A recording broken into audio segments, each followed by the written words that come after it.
Hello dear student, I am Sandeep Kumar Sen. आज हम production technology of vegetable and spices में अगला जो हमारा क्रॉप है मस्क मेलन यानी कि खरबूजा, उसके बारे में पढ़ेंगे। मस्क मेलन जिसका बॉटनिकल नेम है कुकुमिस मेलो, फैमिली है कुकुरबिटेसी, क्रोमोसोम नंबर है 1=22 या 24।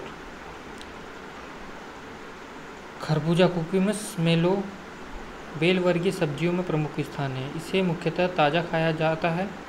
कुछ ग्रामीण लोग इसे कच्चे फलों से सब्जी भी बनाते हैं। यह अपने मिठास और स्वाद के लिए अत्यंत लोकप्रिय है। राजस्थान के मैदानी भागों और नदियों के तटों पर इसकी खेती अच्छे से की जाती है।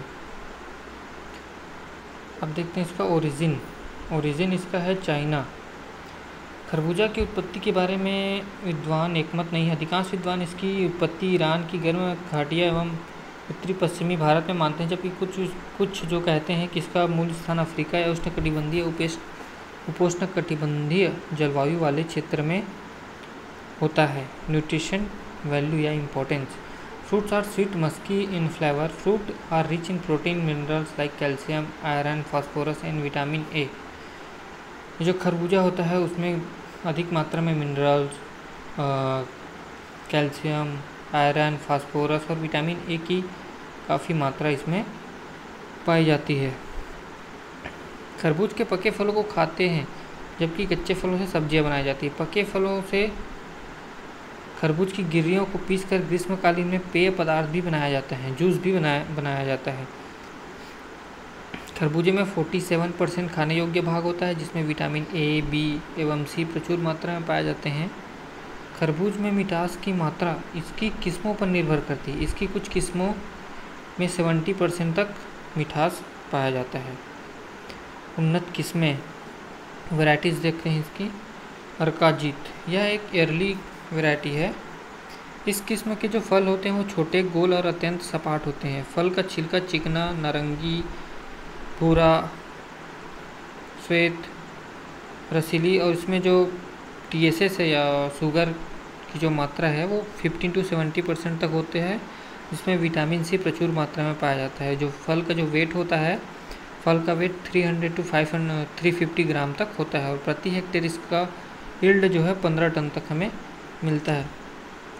अगला जो हमारा वैरायटी है अर्का राजहंस, यह भी अर्ली वैरायटी है। ये इसके जो फल होते हैं गोल और थोड़े अंडाकार टाइप से होते हैं एक साइज़ में। इसके जो फल का वेट होता है 1.25 से 2.0 किलो तक होता है और इसमें TSS % या मिठास की मात्रा जिसको हम बोल सकते हैं टोटल सॉलिड TSS, इसमें 11 to 14% यानी कि 11 से 14% तक इसमें मिठास या शुगर की मात्रा पाई जाती है और इसका जो उपज है वो प्रति हेक्टेयर 28.5 टन तक उपज देती है।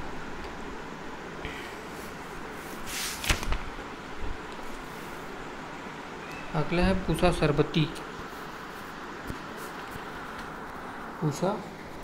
यह भी अर्ली वैरायटी है जो 80 से 85 दिन में तैयार हो जाती है। जो वैरायटी है वो 80 से 85 डेज़ में पककर तैयार हो जाती है, मैच्योर हो जाती है। इसके फल गोल, हरी धारियों और जालीदार छिलके वाले होते हैं।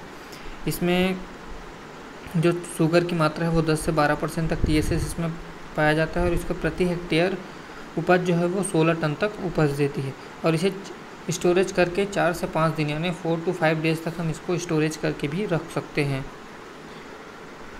अगला वैरायटी है पूसा मधुरस। यह मध्यम अवधि में तैयार होने वाली किस्म है जो 90 to 95 डेज़ में पककर तैयार होती है। इसकी फसल मैच्योर होती है 90 to 95 डेज़ में।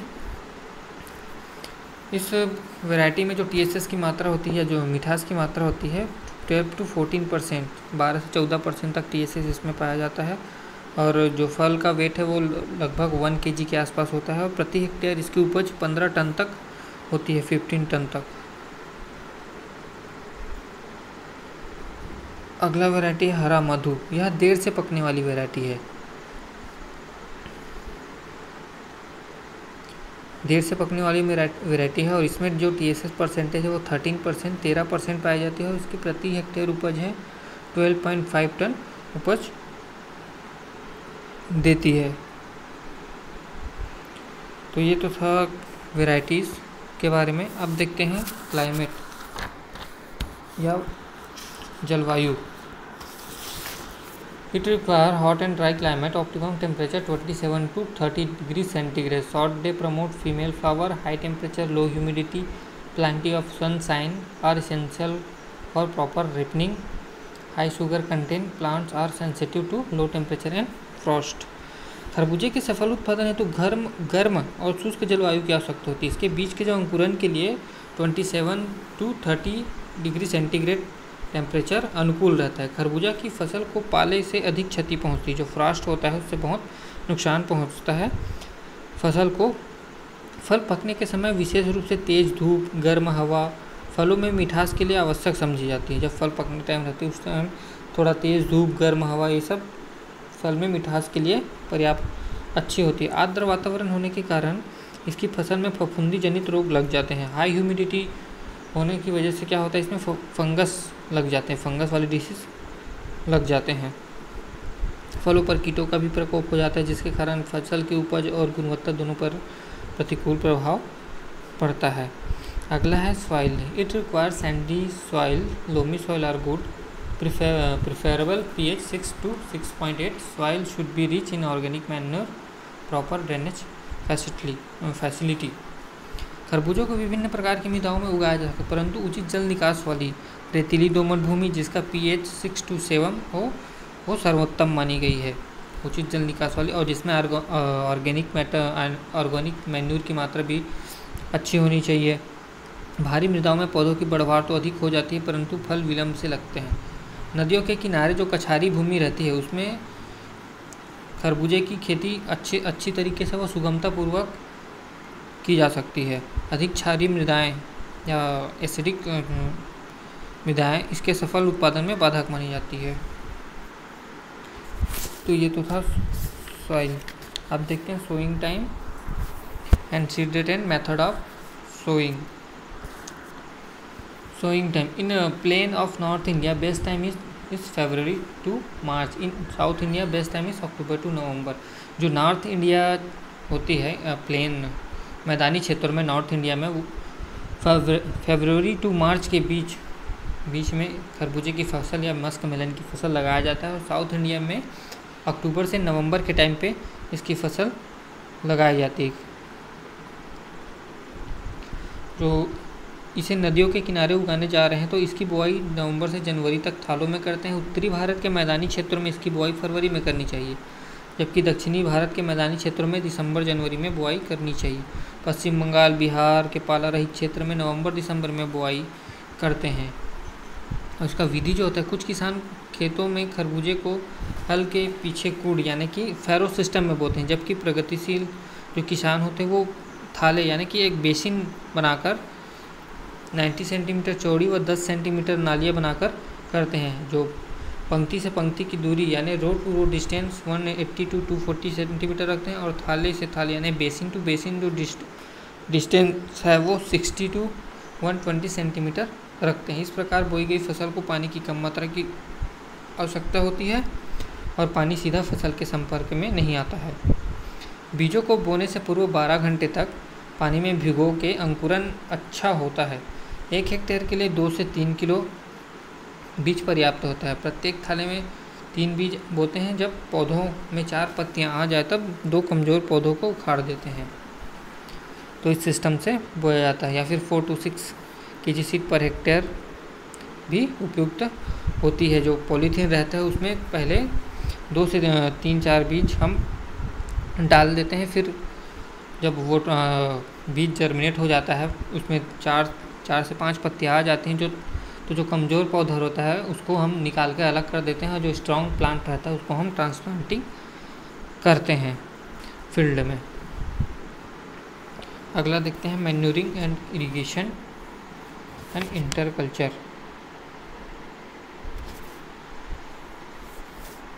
मैन्यूरिंग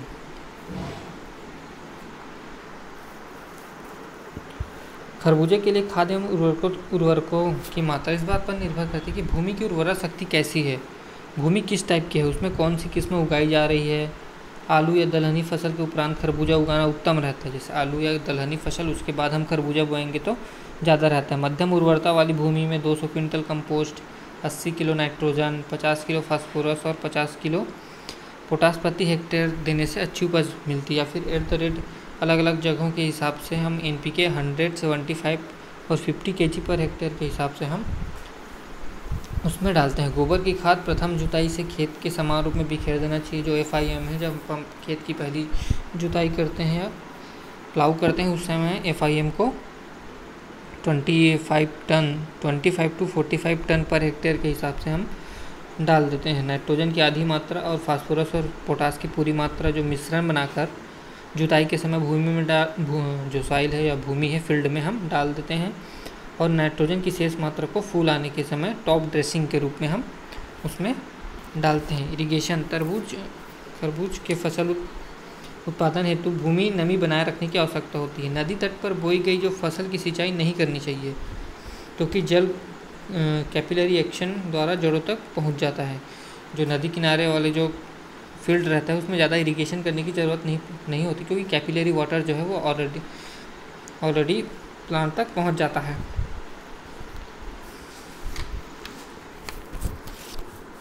गर्मियों के दिनों में 5 से 7 दिन के अंतराल पर सिंचाई करनी चाहिए और हल्की रेतीली मृदाओं में अपेक्षाकृत अधिक सिंचाई की आवश्यकता होती है। जो रेतीली भूमि रहती है उसमें ज़्यादा सिंचाई की आवश्यकता होती है।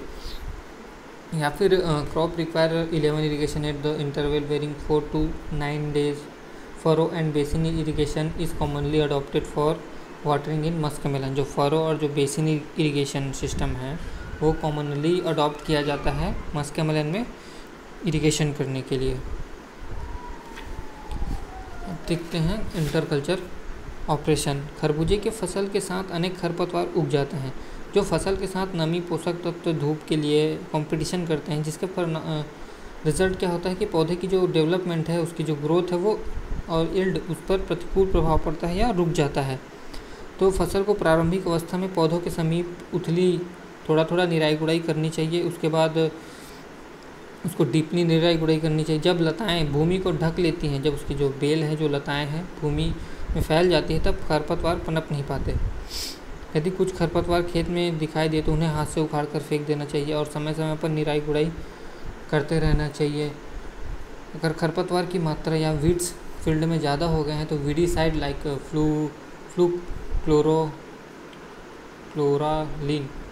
फ्लूक्लोरालिन या का यूज़ हम कर सकते हैं। वीडीसाइड के रूप में फील्ड में हम डाल सकते हैं। या फिर और जो वीडीसाइड हम आते हैं ब्यूटाक्लोर वगैरह, वो भी हम उसमें फील्ड में स्प्रे कर सकते हैं।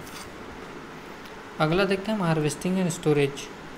फलों की तोड़ाई। खरबूजे के फलों की तोड़ाई करना अत्यंत महत्वपूर्ण। इसका अनुभव किसान को होना चाहिए। फलों को किस अवस्था में तोड़ा जाए, यह मुख्य रूप से किस्म, तोड़ाई के समय, तापमान, बाजार तक पहुंचने में लगने वाले संभावित समय पर निर्भर करता है।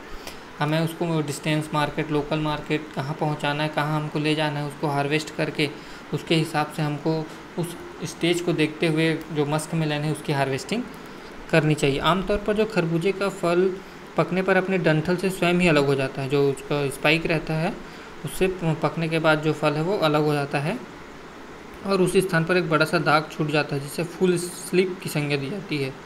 यदि फल को इस अवस्था में 1 से 2 दिन पहले तोड़ लिया जाए तो डंठल का कुछ भाग फल से चिपका रह जाता है। इसे हाफ स्लिप कहते हैं।